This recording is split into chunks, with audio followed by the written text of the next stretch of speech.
afternoon. It's wonderful to come speak with you and some known faces and people who will be new faces to me.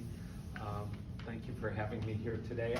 Before I begin though, I heard from one of our congressmen yesterday that this is National Police Week, and we have a number of law enforcement here, and really I just want to recognize that and thank you for your work and your sacrifices and your efforts to keep our communities safe. It matters and it makes a difference. It makes a difference in what we're talking about today, because law enforcement has been one of our greatest partners in dealing with incidents of bias and hate. So during this week, I thank you for your service, all of you who are here from law enforcement.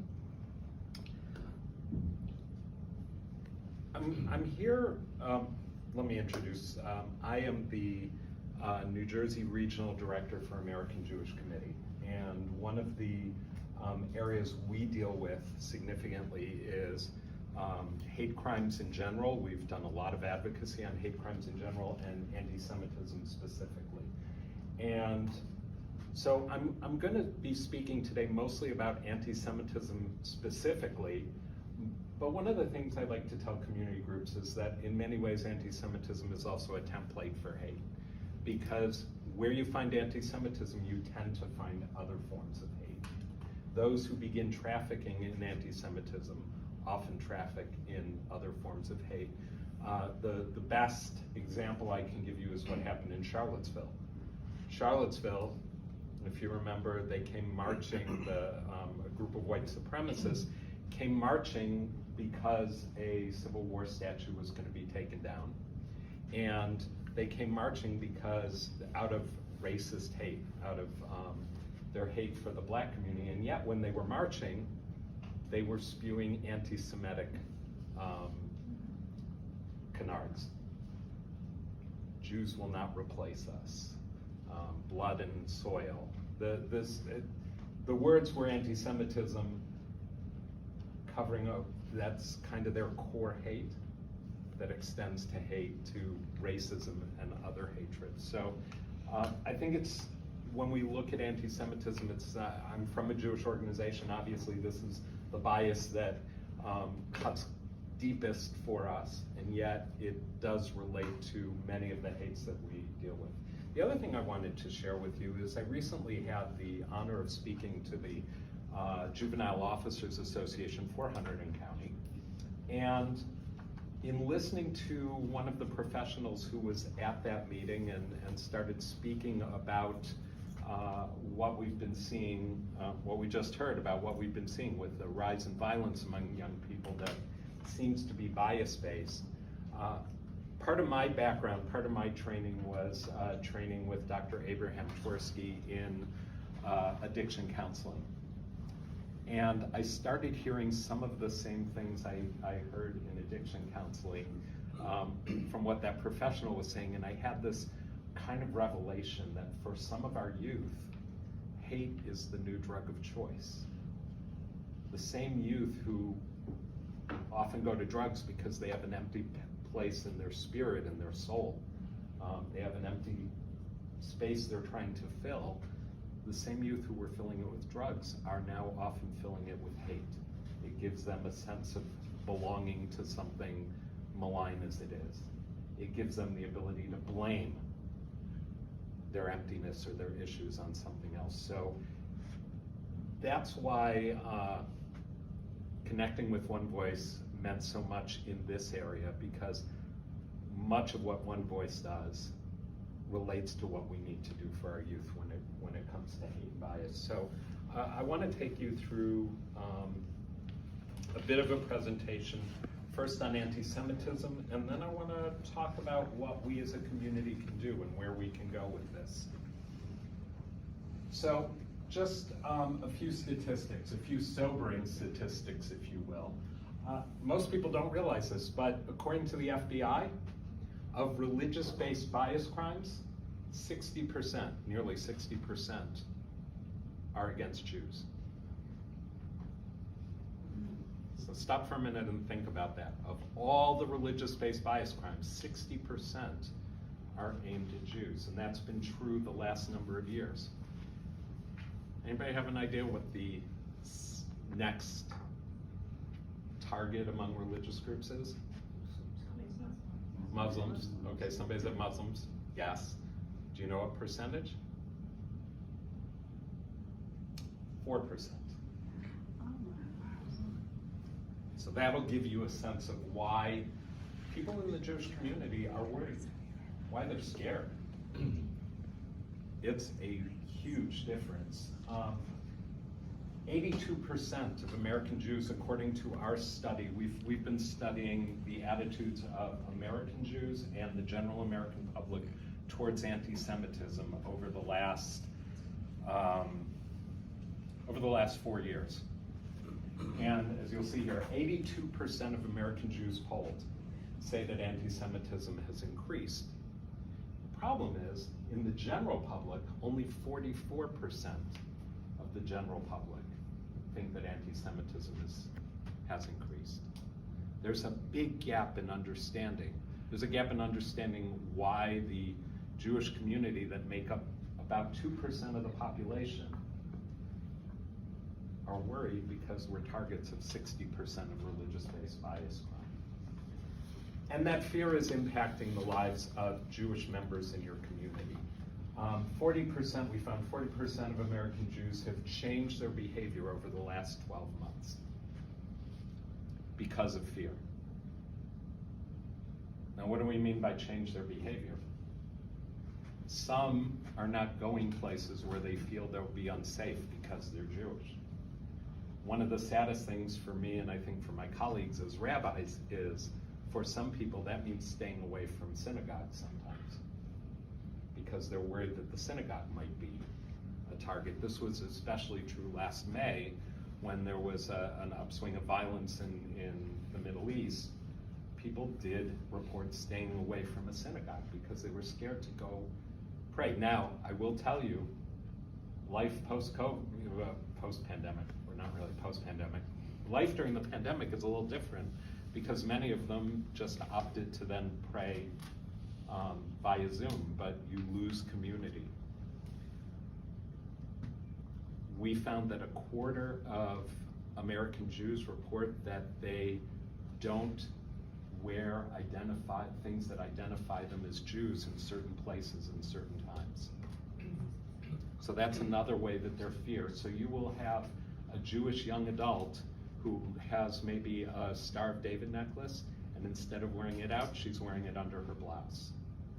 You'll have the young person who went on a youth group retreat and got this really cool t-shirt, put it away and not wear it except when they're in a Jewish situation. I'll tell you the story that I've told this a number of times that breaks my heart the most. I teach every year a group of teenagers Jewish leadership skills. After our first survey of this sort, where we heard some of this, I asked a group of 20 teenagers down in the Princeton area, have you ever hidden your Judaism for fear of your safety? Out of 20, 16 said they had. One of them was a young Orthodox Jewish boy who went to a private school in the Princeton area but lived in Manalapan. So he drove on the highway a lot. And he said to me, Rabbi, I have to tell you, when I'm driving on the highway between school and home, I take my kippah off and I put it in the glove compartment. And he was an Orthodox Jew, always wore his kippah. I said, why do you do that? He said, well, I don't know what might happen if something happens to the car and I have to stop on the side of the road and somebody stops to help me, and then if they see my kippah, something might happen. And for me, that was chilling, because I couldn't have imagined as a young person having that feeling. But that's what this rise in hate and bias has led to. One of the things we've studied more recently is the impact of social media. Now, I have to preface this page, which was from our recent survey. We could only survey people 18 and over. we know the numbers are much different. From anecdotally, we know the numbers are much different for younger people. But among 18 and over, 55% say that they have been targeted by anti-Semitism on Facebook. By the way, of those 40-some% who said that they have hidden their Judaism, a preponderance of them said they hide their Judaism online because they're deeply worried about being targeted online. 55% say they've been targeted on Facebook, and you'll see 35% said they've been targeted on Twitter. The numbers are smaller for YouTube, Instagram, Clubhouse, and TikTok. I'm going to tell you anecdotally from talking to young people, the place where they are being hit by anti-Semitism most, and this will make sense for those of you who know young people online, Instagram and TikTok. In fact, TikTok is an increasingly toxic place. To the point where our national director of combating domestic anti-Semitism, by the way, we've only had that position for she was hired 3 years ago. I worked for a 116-year-old American Jewish organization. 3 years ago, we hired a director of combating domestic anti-Semitism. That's how this has gotten. She was actually meeting with another group of my young people to talk about online anti-Semitism, and the kids started showing her examples of anti-Semitism on TikTok that she didn't even know about. You know, they're there in places that we're not. Showing all of these different examples, which they sent her links to it. She actually happened to be meeting with the head of community relations for TikTok like 2 days later, and brought all of these examples and actually ended up being taken up the line at TikTok because they had no idea what was on their own platform. Because they're not focused on what people are putting up, they're focused on getting people hooked on their social media. They're trying to adjust algorithms and the like, but the reality is the stuff is rampant. It is the place where a lot of your young people are going down the rabbit hole. You know, when I said earlier, sometimes hate is the drug of choice for kids who are looking for something, the place they find it, the supplier, they're all up here. It's really important to know this piece about social media. It's really important to be aware of it because as you're working with your young people, you need to be talking to them about what they're seeing online. You need to be asking them what they're seeing online. Because we as adults are often not, sadly I am too much online because I'm following this stuff. But we as adults often aren't online the way they are, and we're not aware of what they're seeing and what they're doing. This relates, by the way, as well to those of you who are working in drug prevention, because that's also a place where sadly we're finding that they're finding opioids and fentanyl and the like through. Instagram has tried to shut it down, but the web is they live their life with Dr. Google, and sometimes Dr. Google isn't such a good doctor. So why now? Why do we have this big rise in anti-Semitism? What's happening in our world that's causing this? Well, we have a few. One, internet and social media, which I've just talked about. We have the deepening polarization in our world, and we've all seen it. We're seeing it here in America, we're seeing it around the world. The deepening polarization between right and left is driving people to the edges. And it's at the edges, both in the left and the right, where a lot of this hate comes from.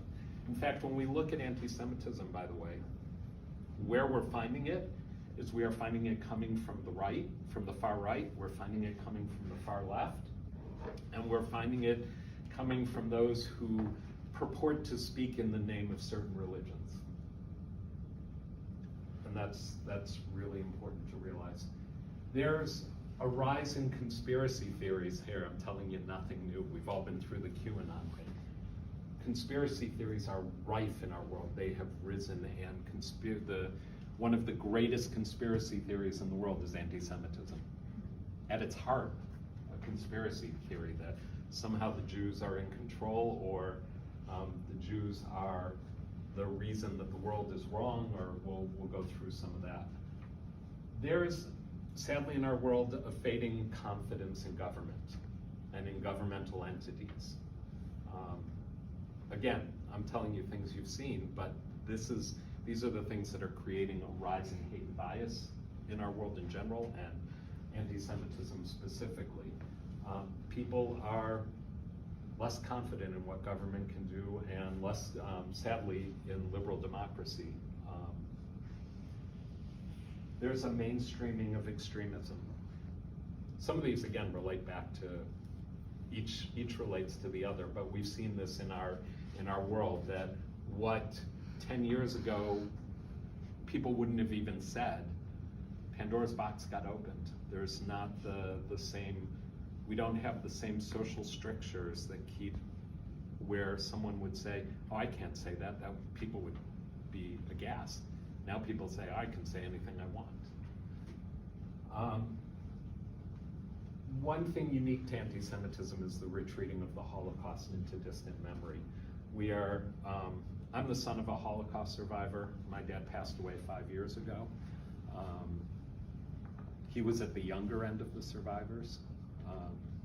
He was, during the Shoah, he was in his preteens and teens.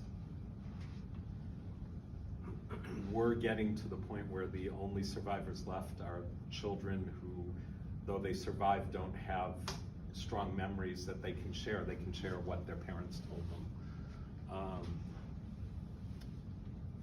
And even that's fading, which is why we worked so hard to videotape their testimonies. But the reality is, it is fading into history. It's why Holocaust education is so important, because it does teach the idea of where things can go if we don't battle extremism from the beginning, if we don't battle hate from the beginning.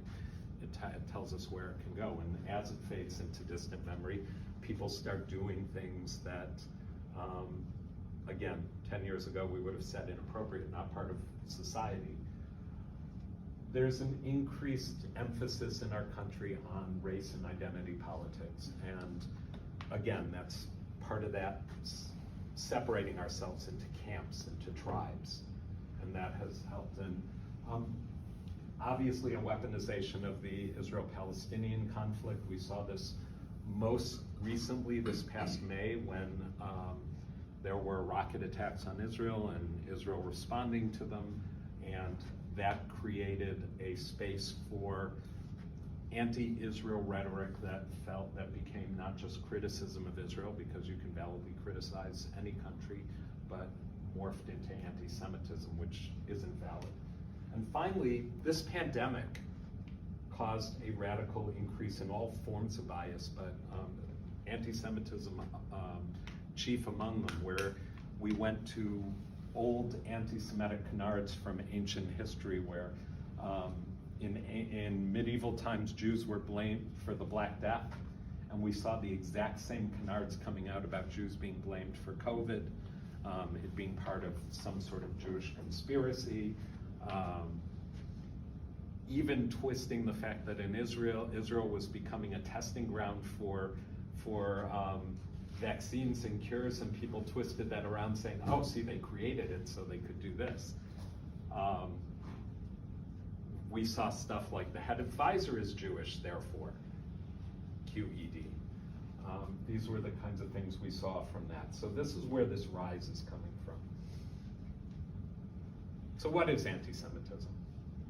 One of the things that we promote is, and we'll send you some links for this, there's the standard definition that is accepted world over. It's been accepted by 33 countries, by the US State Department, by the US Department of Education, and the one I love sharing, by the Premier League of English football. I'm a soccer fan. But the Premier League saw a rise of anti-Semitism and said, we have to do something about this. If anybody's a Chelsea fan, they were the ones who, Chelsea's the one who started it. Tottenham, my team, was the second one, and then the entire league. All comes to sports, right? We're actually working with NFL teams and some major league, NBA teams to similarly adopt it.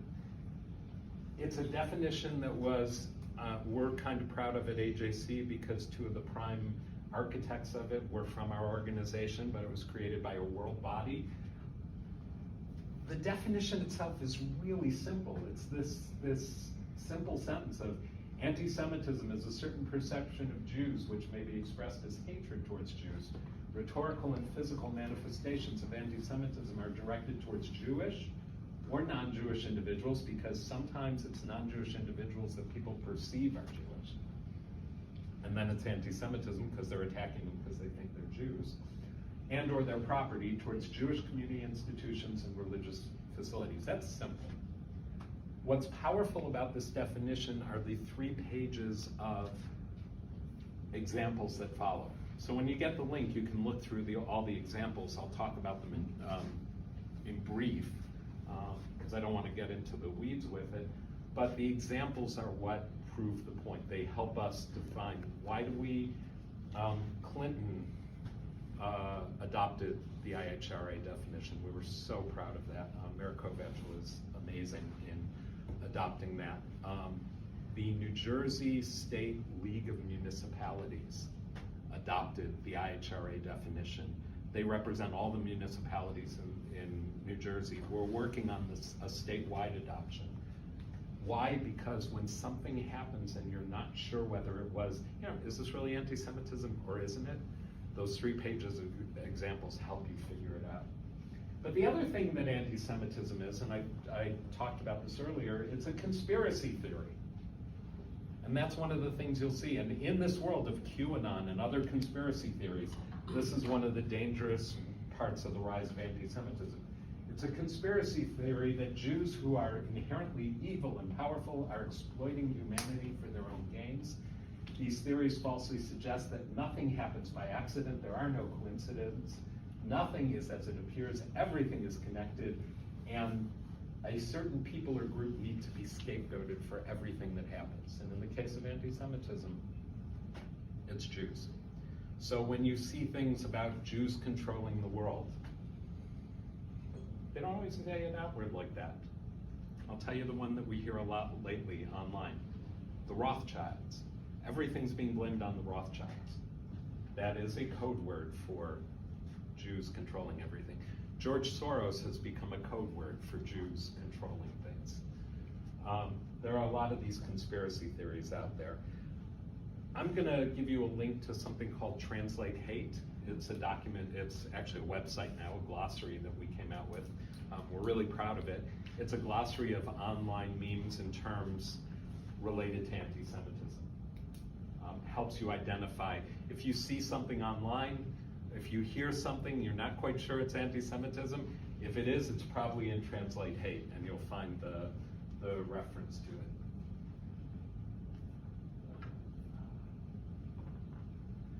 So, for contemporary anti-Semitism, what are the types of anti-Semitism we've seen? And this is the stuff where each of these 4 areas are the ones that are in the IHRA definition. And again, because we're going to send it to you, I'm not going to go deep in the weeds, but just to give you a sense, contemporary anti-Semitism either has outward hatred against Jews.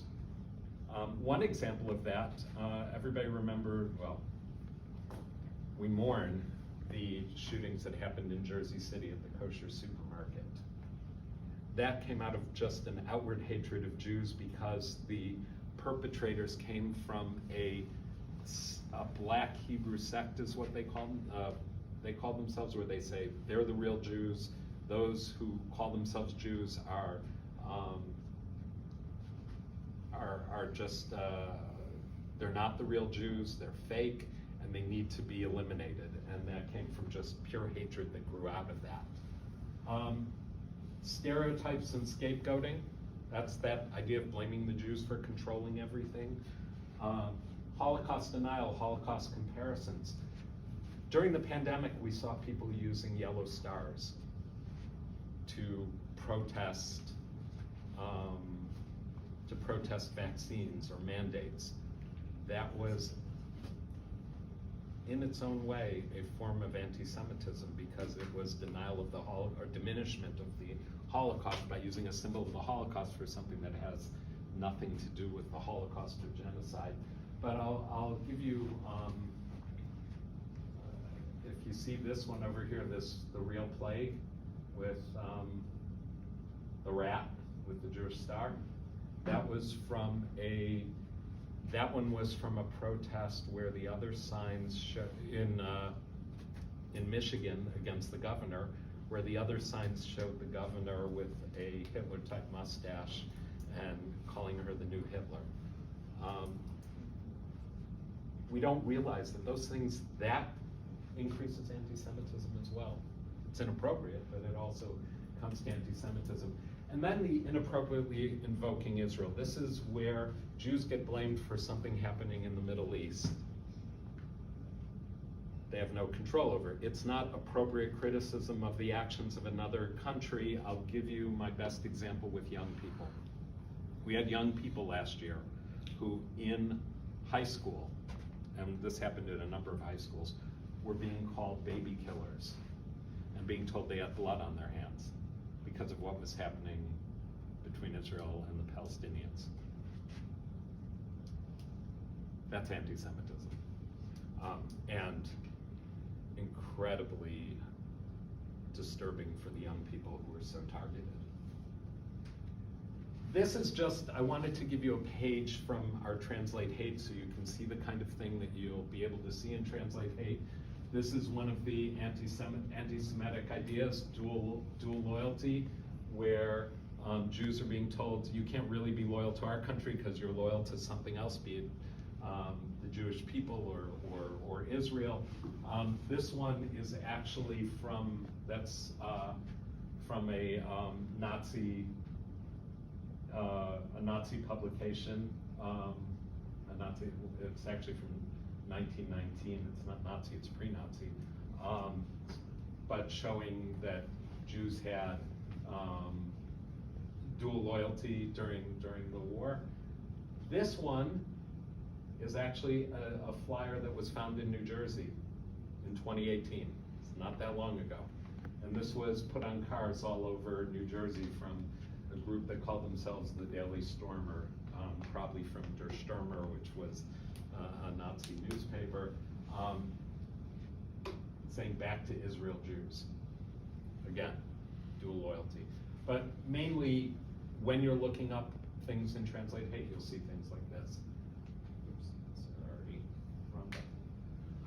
So, why am I talking to you? Why am I here talking to all of you? Because you are uniquely, in your different positions in the community, positioned to stand against anti-Semitism. And you could say to stand against all forms of hate and bias. Again, I'm talking from my heart concern, but this is true about racism, this is true about all incidents of hate. You're the community leaders, you're the key partners, you're the voice that people hear from your different areas. You're trusted voices in the community. And that's really important, especially as our young people are seeing things online that they often take as truth because it's online, so it has to be true, right? If you found it on Google, it's true. But you're trusted voices. And anti-Semitism, whether or not you're Jewish, it affects people in your schools, it affects people in your congregations, in your community, it affects our country as a whole, it affects everything online. We have so many faith leaders here. You have perhaps one of the most powerful platforms to be able to combat misinformation and to share resources with your community. That comes from the trust you've built with your community, and that's incredibly important. And you all have working relationships with each other, with community health providers, with local law enforcement, with each other. The most critical thing is we've got in this room people from varieties of areas in areas of concern within Hunterdon County all working together. It's the model of what we're looking for, which I'll talk about in a minute, what we're looking for combating hate and bias, both anti-Semitism and otherwise. So what can you do? Because I don't like to come and talk to you just about what is, it's what can be done. So I'd like to introduce you to the 3 A's, something we can both teach and live. The first one is awareness. It's kind of what we're doing here today. But the first one's awareness, which recognizing in the case of anti-Semitism, being aware of what anti-Semitism is.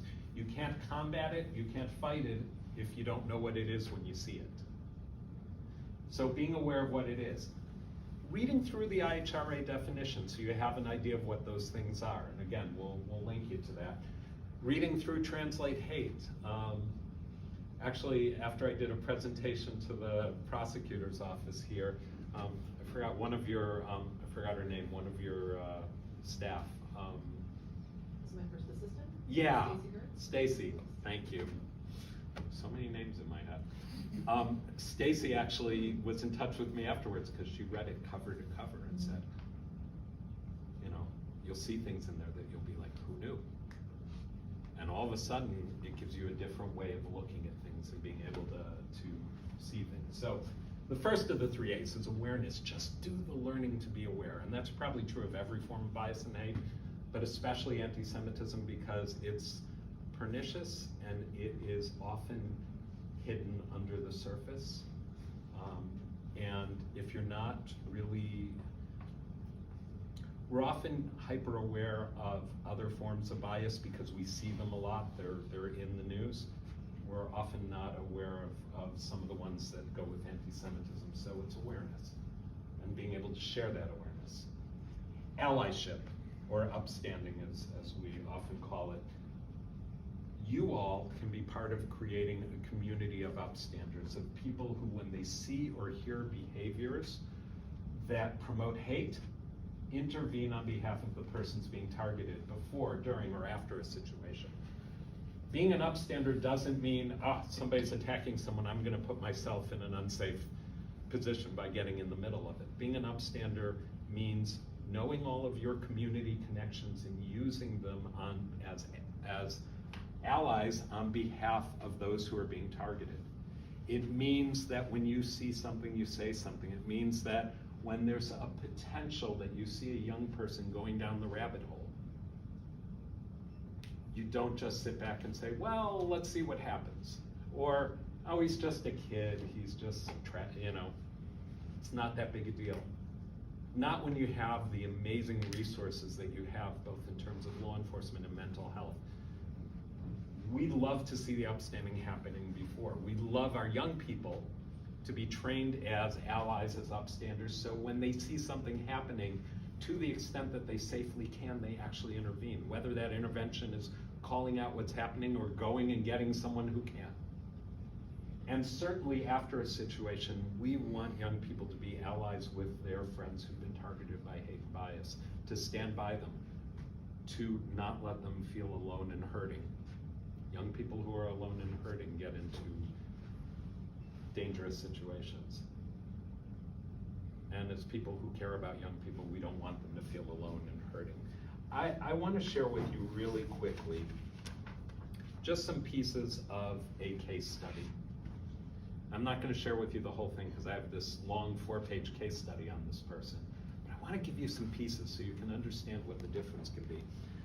James Fields Jr., he's the gentleman who was convicted of killing Heather Heyer during the Charlottesville incidents. He was the one who ran over Heather Heyer with his car. Soon after he was arrested, his high school history teacher said, quote, "I wish I had done more." Why? Fields had told him and many of his peers how much he liked Adolf Hitler and the Nazis, that he believed the white race was most dominant, most powerful race, and that he believed what he read on white nationalist websites like Stormfront. And the teacher said, had he known how seriously to take the issue, he would have been more aggressive in making sure it was properly reported. But like a number of people in James Fields' life, he didn't do anything. James Fields grew up in a horrific, his background is horrific. His father was killed in a car crash soon after he was born. His mother was 16 when her father killed her mother and then himself with a shotgun. 2005, she was paralyzed in both legs in a different car crash. So this is a kid who grew up in the midst of tragedy, in the midst of a lot of pain. He was reported between November 2010 and 2013, his mother called the police at least 9 times seeking help with him because of violence.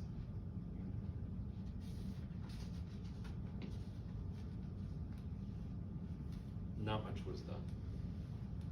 In middle school, he would draw swastikas and talk about loving Hitler. Nobody reported him. This all came out afterward. Students who knew him in middle school said on occasions there were times he would scream obscenities, whether it be about Hitler or racial slurs. He wasn't afraid to make you feel unsafe. In high school, in 9th grade, they knew that he was fascinated by Nazism and held deeply radical convictions on race. He missed a lot of school freshman and sophomore year, but nobody was checking up on why he wasn't there. Junior and senior year, we have those reports from his history teacher. We know he got into confrontations with other students, some of them racial. There's more. I mean, it's a huge case study. It's rather sad when they find out afterwards. This is what upstanding and allyship is about. It's about making sure that we identify young people when they're early on, before they really go so deep in the rabbit hole that we can't get them out and they go in this direction. This is something that this was developed by the Department of Homeland Security. It's part of their framework of a community health framework, and that's my ask for you, is to really engage together in creating that community health framework for combating bias and hate. But part of what they teach, to teach people, what does it mean to be an upstander? I just want to give this quickly to you, because it's important to understand what we're talking. It's identifying a situation, assessing the situation, both what's happening and are you safe? We're not asking anybody not to be safe. And then knowing if it's an imminent danger, if you think somebody's going to do something, contact law enforcement. Let the professionals take care of it. Don't be worried that it's going to cause trouble for somebody. Worry about what that person might do, and know that law enforcement isn't in it simply to get people in trouble. I'm talking for law enforcement here, and you are all here. I think a prosecutor can say it better than me. It's not about prosecuting. It's about preventing. Public safety. So that's the first thing. If there's any sense of imminent danger, and we need to teach our kids this more than ever, and we've seen what happens in schools, contact law enforcement.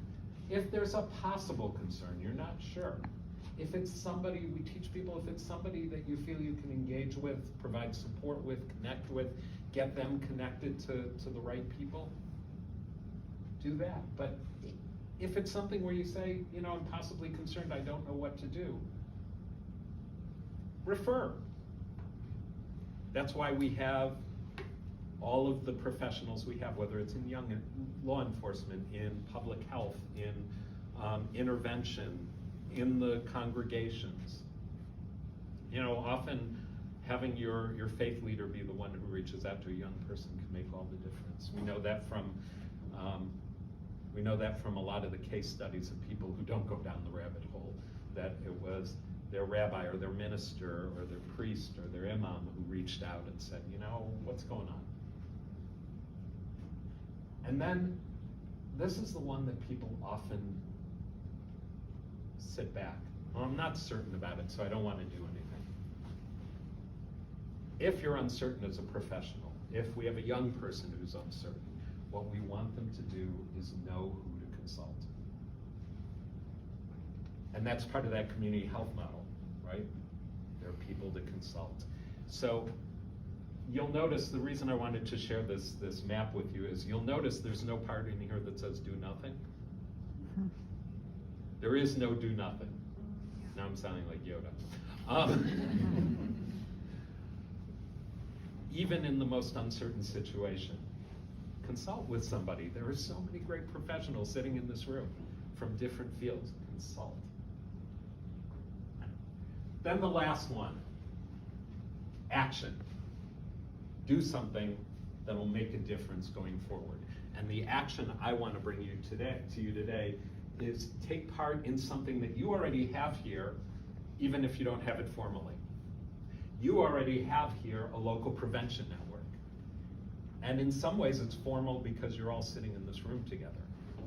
But it becomes even more formal if you formally say, we're going to map out everything we have in this community, and we're going to put it on a formal document that we can share with every member of this community so that we know where the connections are. We know who to go to. In that uncertain situation, we have the people to refer to. So just to give you a sense of what that is. And I'm going to send you a PDF of this PowerPoint. This is from the Department of Homeland Security. This is their local prevention framework setup. The thing I wanted to point out most about this, because they use a lot of, this was created to combat targeted violence and domestic terrorism, but it's really true for all forms of hate and bias. If you look right here, it says access to multidisciplinary psychologists, educators, faith leaders, medical personnel, etc. Threat assessment and management teams that can intervene with an individual who is radicalized to violence before it becomes a criminal justice issue. That's what this is all about. It's taking the variety of local programs that you have, the service activities, career centers, after-school groups, mentoring, everything, to be able to address risk factors and provide services. It's about all of you working together. So my reason for doing these presentations and for coming to a group like you, and I've had the honor of presenting to the county prosecutors, in this area, to the Juvenile Officers Association, to all of you. I've been doing this presentation with schools and with superintendents all across the state, because I think in every area, the potential for creating a local prevention framework, for creating a formal community health network, one that if I were a rabbi sitting in my office, I could pull out of my desk and say, oh, here's all of the groups that are here are all the interactions. Here's who I can contact at the prosecutor's office. Here's who I can contact at One Voice. Here's who I can contact at the prevention network. Here are the couple of people who talk to each other where I can contact this one and they'll get this web of people together.